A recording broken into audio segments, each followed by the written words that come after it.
Sir, आज माझा ह्या पॉडकास्टची सुरुवात करताना एक माझा पहिला प्रश्न असा असेल की आपल्या मॅजेस्टिक सोल्युशनची सुरुवात ही कशी झाली आणि आजपर्यंत आपण कुठल्या कुठल्या सेक्टर्समध्ये आणि कुठल्या कोर्सेससाठी काम करत आहे? Majestic solution India private limited ही 1995 पासून स्किल डेव्हलपमेंटमध्ये आहे. स्किल डेव्हलपमेंटमध्ये वेगवेगळ्या योजना आम्ही राबवतो, जसं की NAPS, NATS, earn and learn, maps असेल. साधारणतः सर, जसा आत्ता आपण उल्लेख केला की आपण नॅप्स आणि नॅट्स या स्कीमसाठी पण काम करतात, तर साधारणतः ह्या स्कीम्स काय असतात आणि याच्यासाठी बेसिक क्रायटेरिया स्टुडंटचा काय रिक्वायर्ड असतो? नॅप्स आणि नॅट्स या स्कीम NSDCच्या अंडर येतात. ओके. NSDC हे स्किल डेव्हलपमेंट अँड एंटरप्रेन्योरशिप मिनिस्ट्रीच्या अंडर येतं. नॅप्स आणि नॅट्स जर तुम्हाला या स्कीमच्या अंडर जर तुम्हाला कोर्सेस करायचे असतील तर तुमचं मिनिमम क्वालिफिकेशन हे 10th किंवा 12th पाहिजे. ओके, तरच तुम्ही एलिजिबल आहात की तुम्ही हे कोर्सेस करू शकता. मग त्या वेगवेगळ्या सेक्टर्समध्ये करू शकता. ओके. जर तुम्हाला असं वाटतंय की तुम्ही you are good in assembly operator, तुम्ही असेंब्ली ऑपरेटर मध्ये हे करू शकता. मॅन्युफॅक्चरिंगमध्ये, इलेक्ट्रॉनिक सेक्टर्समध्ये, लॉजिस्टिक्समध्ये, तर अंडर नॅप्स तुम्ही तिकडे हे करू शकता. आणि नॅट्स जर तुम्हाला करायचं असेल तर नॅट्सचा एलिजिबिलिटी क्रायटेरिया आहे की तुमचं minimum qualification should be diploma और ग्रॅज्युएट, दोन्ही कम्प्लीट पाहिजे. ओके, तर तुम्ही नॅट्सला एलिजिबल होता. ओके. नॅप्समध्ये असं आहे की तुम्हाला यामध्ये इंडस्ट्रीकडून स्टायपंड पण मिळतो आणि प्लस गव्हर्नमेंटकडून पण एक प्रिस्क्राईब स्टायपंड आहे, तो पण एक मिळून जातो त्यामध्ये. Same is with NATS. साधारणतः सर, म्हणजे कुठला पर्सन याच्यामध्ये इंटरेस्टेड असेल आणि त्याचा क्रायटेरिया शिक्षणाचा याच्यामध्ये बसतोय, पण याच्यामध्ये कुठला वयाचा स्पेसिफिक क्रायटेरिया असतो का? वयाचं तसं म्हणलं तर तुमचं एज हे it should not be more than 35. Okay. तर 35 वर्षापर्यंत जर तुमचं वय असेल तर तुम्ही एलिजिबल आहात नॅप्ससाठी पण आणि नॅटसाठी पण. ओके. ओके. साधारणतः सर, मग याच्यामध्ये कुठल्या पर्सनने जर प्रोसेस केली तर त्याला नक्की याच्यामध्ये काय काय बेनिफिट्स भेटतात? म्हणजे नॅप्समध्ये त्याला कुठले बेनिफिट भेटतात आणि नॅट्समध्ये असे इंडिव्हिज्युअल कुठले बेनिफिट भेटतात? नॅप्समध्ये जर पाहिलं तुम्ही, डे 1 पासून तुम्हाला शिक्षण पण चालू होतं तुमचं. ओके, त्या पर्टिक्युलर कोर्सबद्दल. तर तुम्हाला तो स्किल सेट पण डे 1 पासून तुमचं त्याचं लर्निंग चालू होतं. प्लस डे 1 पासून तुम्हाला स्टायपंड पण मिळायला सुरुवात होती त्यामध्ये. ओके, सो तुमचं लर्निंग आणि अर्निंग हे एका वेळेसच चालू होऊन जातं त्यामध्ये. आणि नॅट्ससाठी कुठले पर्टिक्युलर बेनिफिट्स असतात? Same goes with NATS. नॅट्सला पण तसंच आहे, बेनिफिट्स सेम्स असतात. ओके. आणि सर, याच्यामध्ये जसं आता तुम्ही उल्लेख केला सेक्टर्सचा, तर आपल्याकडे किती सेक्टर्स याच्यामध्ये अवेलेबल आहेत की कुठल्या कुठल्या याच्यात तो व्यक्ती काम करू शकतो? मोर दॅन 38 सेक्टर्स आहे NSDC मध्ये की जिथे आपण काम करू शकतो. बेसिकली ऑटोमोटिव्ह इंडस्ट्री आहे जी मोठ्या प्रमाणात आहे, इलेक्ट्रॉनिक इंडस्ट्री आहे, IT इंडस्ट्री आहे, अशा खूप साऱ्या इंडस्ट्रीज आहेत, त्यामध्ये काम करू शकता तुम्ही याच्यामध्ये.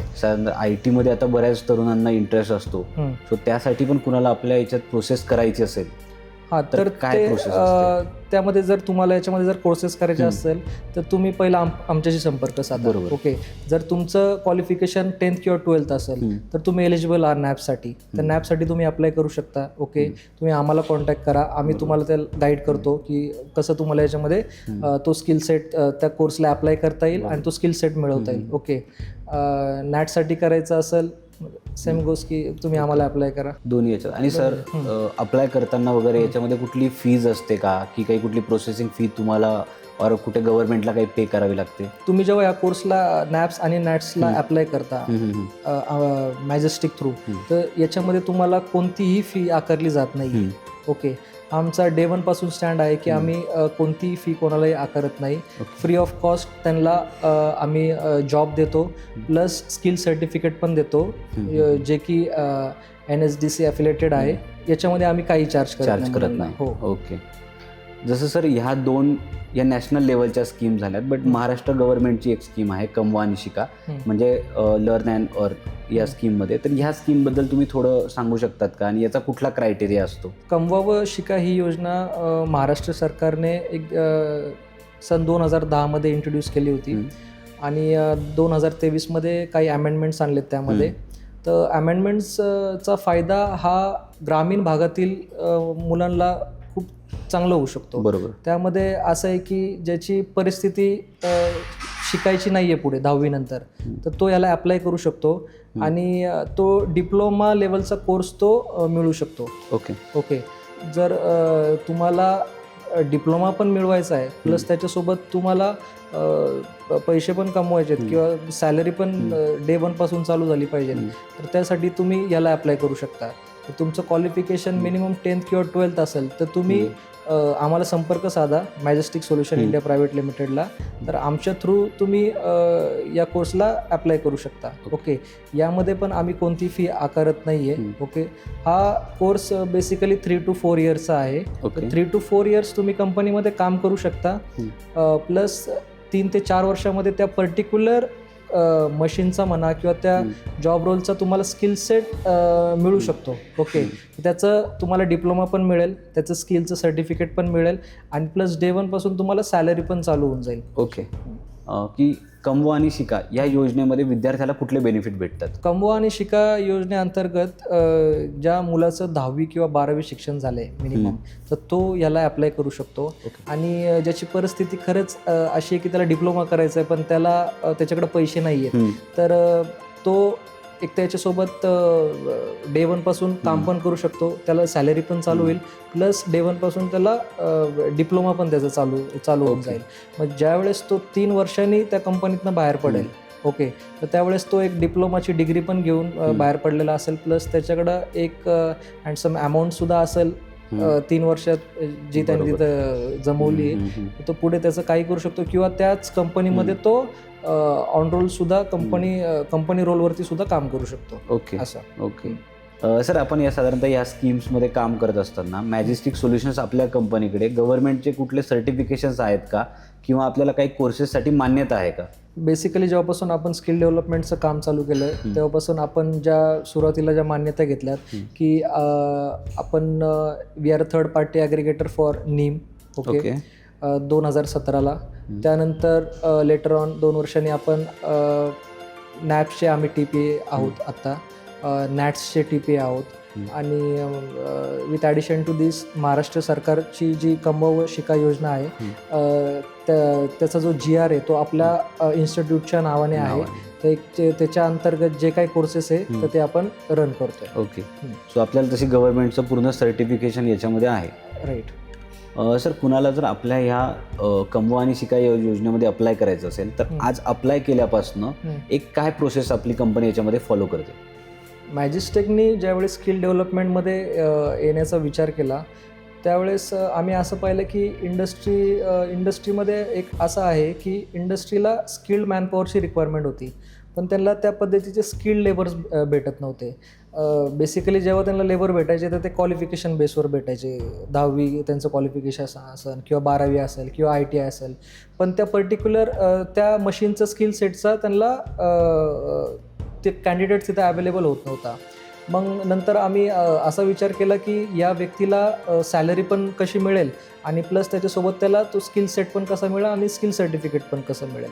तर त्यामध्ये वेगवेगळ्या योजना अंतर्गत आम्ही त्या मुलाला काम देण्याचा प्रयत्न केला, त्यामध्ये त्याला स्किल सेट देण्याचा प्रयत्न केला. त्यामध्ये मग नॅप्स असेल किंवा नॅट्स असेल किंवा कमवा व शिका योजना असेल, तर आता कोणत्या स्कीममध्ये कोणती व्यक्ती कशी बसते तर हे पाहण्यासाठी त्याचा एक क्रायटेरिया आहे, एलिजिबिलिटी क्रायटेरिया. तर त्यामध्ये जर त्याचं क्वालिफिकेशन 10th किंवा 12th असेल तर तो नॅप्सला एलिजिबल आहे. जर त्याचं क्वालिफिकेशन हे डिप्लोमा किंवा ITI असेल, डिप्लोमा किंवा ग्रॅज्युएशन असेल तर तो नॅट्सला एलिजिबल आहे. ओके.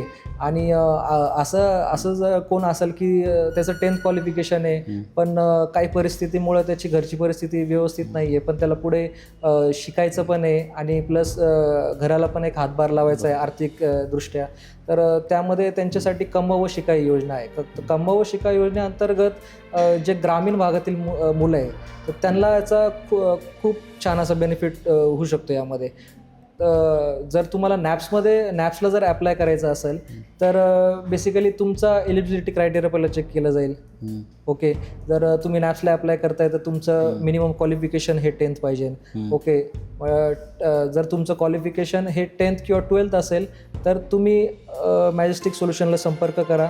आमची जी टीम आहे ती तुम्हाला प्रॉपर गायडन्स करेल की तुम्ही ह्या स्कीमला कसं अप्लाय करू शकता. ओके, आणि त्या पर्टिक्युलर इंडस्ट्रीमध्ये कसा जॉब मिळू शकतो तुम्हाला. ओके, आणि after completing that job, okay, after completing this course तुम्हाला स्किल सर्टिफिकेट कसं मिळू शकतं. ओके, आम्ही असं पाहिलं की इंडस्ट्रीमध्ये जे मुलं येत होते की त्यांचं 10वी-12वी झालं आहे किंवा डिप्लोमा झाला आहे, तर डिप्लोमा बेसवरती जेव्हा तो मुलगा कंपनीमध्ये येत होता तर त्यावेळेस त्याला थिअरिटिकल नॉलेज 100% होतं, पण प्रॅक्टिकल नॉलेज हे बिलकुल नव्हतं. मग कंपनी काय करायची की त्याला 3 महिने म्हणा किंवा 6 महिने तर त्याला त्या पर्टिक्युलर मशीनवरती काम करायला लावायचे. तर मग त्यावेळेस काय व्हायचं की कंपनीला पण ॲज सच प्रोडक्टिव्हिटी खास अशी मिळत नव्हती आणि मुलाला पण फार असं शिकायला भेटत नव्हतं. जेव्हा त्यांनी डिप्लोमाचं शिक्षण घेतलं तर त्यावेळेस त्यांनी 4 भिंतींच्या आतमध्ये ते हे घेतलं तर त्याला थिअरिटिकल पार्ट हा त्याचा 100% कवर झाला त्यामध्ये, पण प्रॅक्टिकल पार्ट ॲज सच जास्त कवर नाही झाला.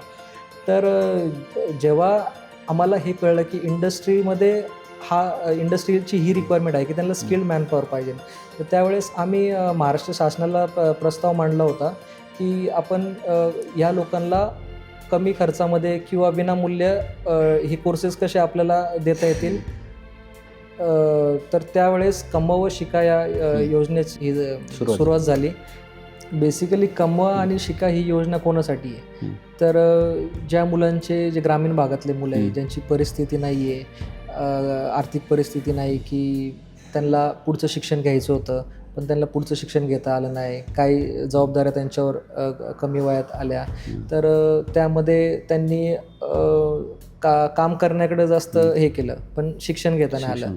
मग त्या विद्यार्थ्यांना अशा वेळेस त्यांना काम पण मिळेल पहिल्याच दिवशी, प्लस त्यांचं शिक्षणसुद्धा पहिल्याच दिवशी चालू होईल यामध्ये. आता बेसिकली आमच्याकडे 38+ सेक्टर्स आहे, तर ज्या विद्यार्थ्यांना ज्या सेक्टरमधली आवड आहे तर तो सेक्टर तो निवडू शकतो आणि तिथे तो त्या स्कीम अंडर तो कोर्स करू शकतो. तर त्यामध्ये ऑटोमोटिव्ह असेंब्ली ऑपरेटर असेल, त्यामध्ये इलेक्ट्रॉनिक्स असेंब्ली ऑपरेटर असेल किंवा त्यामध्ये सॉफ्टवेअर टेक्नॉलॉजीचे कोर्सेस आहेत, काही सॉफ्टवेअर डेव्हलपमेंटचे कोर्सेस आहे काही, त्यामध्ये तुम्ही अप्लाय करू शकता. आता आमच्या अनुभवाप्रमाणे आत्तापर्यंत जेवढ्या पण मुलांनी या स्कीमला अप्लाय केलं आहे तर ते जास्त करून ग्रामीण भागातलेच होते. आम्ही आता गेल्या 30 वर्षात पाहिलं आहे की जो विद्यार्थी सुरुवातीला त्यांनी 10,000पासून सुरुवात केली त्याच्या सॅलरीची, तर तो आज 50,000, 60,000, 1 लाखापर्यंत पण पोचला आहे. तर त्याचा कोर्सचा पिरियड हा बेसिकली 2 ते 3 वर्षाचा असतो, पण ते 2 ते 3 वर्षामध्ये त्याला एवढा स्किल सेट येतो त्या जॉबचा, तर कंपनी पण त्या मुलाला परत ॲब्झॉर्ब करून घेते कंपनीमध्ये की ऑन रोल घेते त्याला, की या स्किल सेटचा मुलगा, मग त्याला अजून त्याची प्रमोशन होतं पुढे. तर तो बेसिकली आता सुपरवायझर असेल तर तो लाईन लीडर बनतो, तो डिपार्टमेंट हेड बनतो. अशा पद्धतीने त्यांच्या पुढे ती मुलं जातात. एक उदाहरण आमच्या याच्यामध्ये असं आहे की जी व्यक्ती आमच्याकडे सुपरवायझर म्हणून होती तर ती आज त्याच कंपनीचा HR म्हणून ती प्रमोट झाली आहे तिथे. संधी तर खूप आहे यामध्ये. आणि याच्यामध्ये सर कुठल्या पर्टिक्युलर कोर्ससाठी किती काही चार्जेस असतात का? आम्ही यामध्ये जेवढे पण कोर्सेस असतील, जेवढे पण सेक्टर्स असतील, म्हणजे मोर दॅन 38 सेक्टर्स आहे यामध्ये, आपण कशालाही चार्ज करत नाही. कोणतेही स्कीम अंडर नॅप्स असेल किंवा नॅट्स असेल किंवा अर्न अँड लर्न असेल, आपण यामध्ये कशालाही चार्ज करत नाही. मग या स्कीममधल्या मुलांना च्या प्लेसमेंटसाठी, ऑनबोर्डिंगसाठी गव्हर्नमेंटने काही कंपन्यांमध्ये तरतूद करून ठेवलेली आहे का? इंडस्ट्रीजला हे मॅन्डेटरी आहे की त्यांनी कमीत कमी 2.5% मॅक्सिमम 25% लोक हे ॲप्रेंटिस म्हणून कंपनीमध्ये घेतले पाहिजे. जे तुमचे ओव्हरऑल स्ट्रेंथ आहे कंपनीची, त्याच्या 2.5% ते 25% ही तुम्ही ॲप्रेंटिसमध्ये ठेवली पाहिजे. मॅन्डेटरी की ते घेतले पाहिजे. त्याच्यामुळे मग कुठल्याही कोर्समधला जरी व्यक्ती असेल तरी त्याला लगेच ऑन बोर्डिंग तिथे आपण लगेच करून देतो पहिल्याच दिवसापासून. आणि याचा सर पॅटर्न कसा असतो की किती % थेरॉटिकल असतं, किती % प्रॅक्टिकल असतं? बेसिकली हे जे काही कोर्सेस आहेत नॅप्समध्ये, नॅट्समध्ये किंवा ऑनलाईन लर्नमध्ये, यामध्ये 90 to 95% हे प्रॅक्टिकल ट्रेनिंग असतं त्यांना. बरोबर. थेरॉटिकल पार्ट हा खूप कमी असतो त्यामध्ये. बेसिकली याला ऑन द जॉब ट्रेनिंग म्हणता येईल. त्या स्किल सेटचं त्यांना नॉलेज येण्यासाठी कंटिन्यूस ते त्यावरतीच काम करत असतात. तर तो पर्टिक्युलर तो स्किल सेट त्यांना त्याचा मिळून जातो. एक 90 to 90% हा त्यांचा बेसिकली ऑन द जॉब ट्रेनिंगच असतं. ओके सर, याच्यामध्ये आपल्याकडे खूप साऱ्या ॲप्लिकेशन्स ऑलरेडी येत असतील, लोक की आम्हाला यात करायचं आहे, तर आपलं मॅजेस्टिक सोल्युशन्स प्रायव्हेट लिमिटेडचं विजन काय? पंतप्रधान मोदीजींचं एक स्वप्न आहे पुढच्या वर्षापर्यंत त्यांना एक 25 मिलियन स्किल वर्कफोर्स डेव्हलप करायचं आहे. तर त्यामध्ये आम्ही कसं त्यांना कॉन्ट्रीब्यूट करू शकतो वेगवेगळ्या स्कीम अंतर्गत, आमचा प्रयत्न हाच राहील. आत्तापर्यंत आम्ही लाखो मुलांना प्लेस केलं आहे वेगवेगळ्या सेक्टर्समध्ये. तर याचा पुढचाही असा आमचा प्रयत्न राहील की आम्ही एव्हरी इयर त्यांना कसं इन थाउजंड्स म्हणा किंवा इन लॅक्स त्यांना कॉन्ट्रीब्यूट करू शकतो स्किल्ड वर्कफोर्स डेव्हलप करण्यासाठी भारतामध्ये. मॅजेस्टिक सोल्युशन इंडिया प्रायव्हेट लिमिटेडची स्थापना ज्यावेळेस आपण केली तेव्हा हा उद्देश हाच होता की आपण स्किल वर्कफोर्स कशी आपल्याला तयार करता येईल. यामध्ये स्किल वर्कफोर्स तयार करत असताना भारत सरकारचे म्हणा किंवा महाराष्ट्र शासनाचे ज्या वेगवेगळ्या स्कीम्स आहेत त्या आपल्याला कशा राबवता येतील, त्याच्या अंतर्गत आपल्याला स्किल वर्कफोर्स कसा तयार करता येतील, हाच आमचा आत्तापर्यंत प्रयत्न राहिला आहे. यामध्ये आम्ही लाखो मुलांना प्लेस केलं, यामध्ये लाखो मुलांना या योजनेचा कसा फायदा होईल याचाच प्रयत्न आमचा नेहमी राहिला आहे. वेगवेगळ्या योजना अंतर्गत त्यांना मॉनिटरी जास्त बेनिफिट कसं होईल हाच प्रयत्न आम्ही आत्तापर्यंत करत आलो आहे.